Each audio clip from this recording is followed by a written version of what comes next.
show you how I make a heart-shaped cake from round cakes. Now I had my cake layers in the freezer. I already leveled them before I froze them, and I'm just removing the plastic, and I want to stack all 3 layers on top of each other. This is 7-inch round cakes. Now, when you cut off the humps, you can't cut too far in or else they won't fit on the top. So I have a serrated knife right here, and I like to make the lines first. I'm going to start at the bottom where the point is, and then I'm going up to the left side, and I'm making a note as to where it meets on the left side. I'm going to go across the cake, make a little mark there, and then bring it back down to the point. That way they are both going to be the same size. And I just want to take my knife and cut down here. So I'm holding it with my left hand and just cutting through the cake with my knife. Now I do like to use a serrated knife. It cuts through the cake a lot easier. And then I'm going to remove these. And do you see how I'm going to put them up at the top and create this heart shape? If you cut those humps a little too big, they won't fit. So they have to be the right size. So I took off the top piece and I set that aside. I took off the middle piece and I set that aside. And then I'm going to get a little bit of icing down on my cake drum. That's a 14-inch cake drum, and I just want to make sure that it is center. And I'm taking the 2 little humps for the humps is what I'm going with for the bottom. Now I'm getting a little bit of the icing all along the very inner part of those humps. That way when I push them down, and do you see how I'm kind of curving them in with my hands? They conform and they're sticking to the cake because I got icing all along the inside of that. So I'm just trying to make sure that this is center on the board, and because I'm a little OCD, I'm getting out my ruler and make sure that it is evenly spaced on the board. Now I'm getting some filling on here. This is cookies and cream filling, and this is in my recipe. I do have a recipe book with all of my fillings, and that is linked in my link tree, but I'm getting it all the way to the edges. If you want to pipe a stiffened icing dam, you can. I just don't like to do that. So now I am putting the next layer on top, and I'm making sure the point lines up. I'm getting icing all along the inner part of that and trying to wrap it around and curve it so it sticks to the top of the cake. I've seen a lot of people, they cut the cake, they fill the cake and then they cut it and then they put everything on at once, but I just prefer to do it this way. You could do it whatever way you choose, but I find that doing it this way, I can get the humps to really stick to the top of the cake.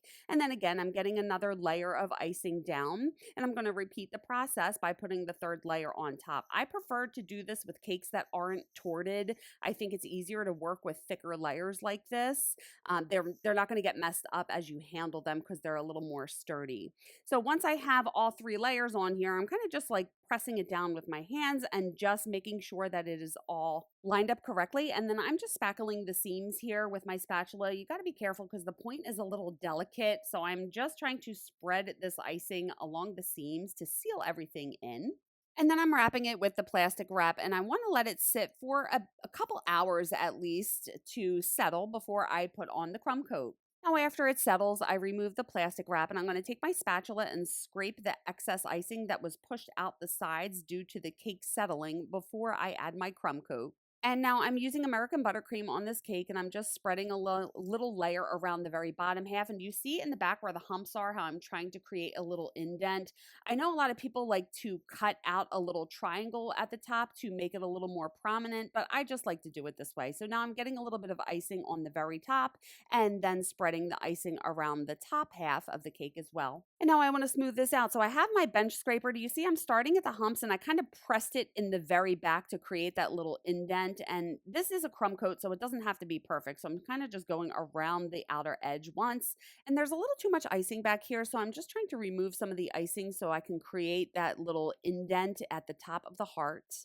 And just refining it one more time with my bench scraper, and then I'm removing the excess icing hanging over the top, and then just trying to really define that part that comes in between the humps. And let me put that back in the refrigerator for about 4 hours, and then I have a hot pot on my stove, and I'm going to ice this cake. Now, I have tons of videos where I go into detail on how I ice my cake, so I'm not going to go into too much detail here, but I do the same thing. I like to use a spatula. Some people fill icing bags and squeeze it on there, but I just feel like when I use a spatula, I can really press the icing against the cake and make sure no air bubbles form behind it.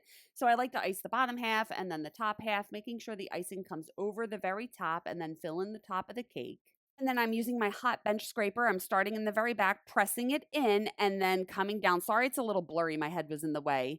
And I'm just going to keep putting my bench scraper back in the hot water, wiping it off with a paper towel, and then continuing this process. So I'm smoothing it out a couple times, making sure I make the indent prominent and the point of the heart is pretty sharp. Now I have a Viva paper towel, and I do the Viva paper towel smoothing process. If you're using a icing that does not crust like a Swiss meringue or whatever, you cannot do this. You can only do this on a crusting buttercream. So I'm really taking care and making sure that the point is really prominent. I'm just using my fingers to smooth out any imperfections that the bench scraper caused in the icing. And then I'm taking my fondant smoother. I'm really pushing the corner of the smoother into that indent to really define it. And then I'm just using my fondant smoother to smooth this out. And again, I cover this in my videos of how I ice smooth buttercream cakes.